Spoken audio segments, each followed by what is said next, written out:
আসসালামু আলাইকুম বন্ধুরা, কেমন আছে? অবশ্যই ভালো আছে। আমি তো ভালো নাই বন্ধুরা, আমার শরীর খারাপ।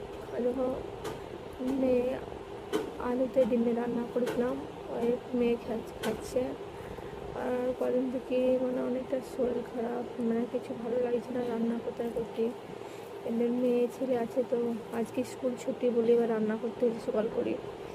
আর স্কুল যায় তো খেয়ে আসে, বেলা করে রান্নাটা করে এসে খায়। আমরা যে শুয়ে থাকি সবসময় এমন হচ্ছে, এত শরীর খারাপ, কিছুই ভালো লাগছে না বন্ধুরা। কিছু খেতেই পারছি না, অনেকটা শরীর খারাপ। কী করবো? মেয়ে যতটা পাঁচটা ধরে করে দিচ্ছে, ও তো 9 বছর বাচ্চা মেয়ে, 9 বছর বয়স।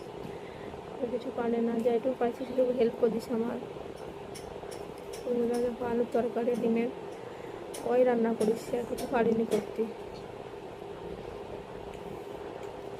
ভিডিও বানাবো, অন্য জায়গায় যাবো, তোমাদের কাছে হাঁটতেই পারছি না, মাথা ঘুরছে, কিছু খেতে পারছি না, এরকম হচ্ছে।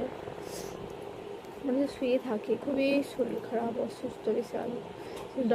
ডক্টর কাছে গিয়েছিলাম, গিয়ে ওষুধ নিয়ে এসেছি, খেয়েছি, তাও কমছে না। বমি বমি ভাবটা যাচ্ছে না, ওষুধ খাচ্ছি তাও। বন্ধুরা, ভিডিওটা ভালো লাগে লাইক কমেন্ট শেয়ার করবেন, সাবস্ক্রাইব করবেন, পাশে থাকবেন, ভালো থাকবেন, সুস্থ থাকবেন। টাটা বন্ধুরা।